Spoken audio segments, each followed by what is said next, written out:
Okay, let's clear the air. Are we being exclusive here? Am I your only English teacher? Huh? Kidding. Clear the air. What does it have to do with clean air? Let's study this intriguing English idiom today.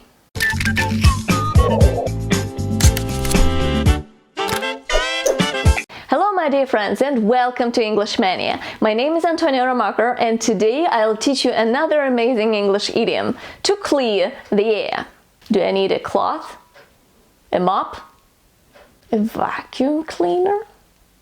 Okay, let's clear the air and find out what the idiom to clear the air means. Anyway, let's get started.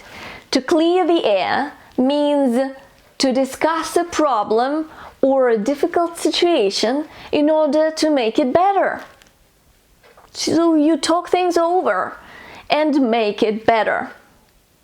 Okay, you need to apologize and clear the air once and for all. Let's say that you did something wrong a long time ago, messed things up, and now you need to clear the air. Talk to this person, apologize, and make the situation better. You clear the air. Whew, we had a big argument, but I guess that it cleared the air between us. So this big argument made our situation better.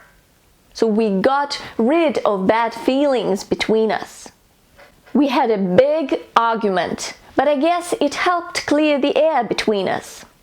This fact doesn't seem to clear the air. Doesn't change anything. It doesn't make the situation better. This fact doesn't seem to clear the air. So in other words, to clear the air means to get rid of bad feelings. The White House hopes that the investigation will clear the air.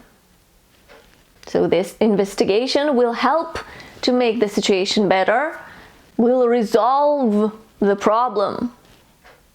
The White House hopes that the investigation will clear the air, but it won't.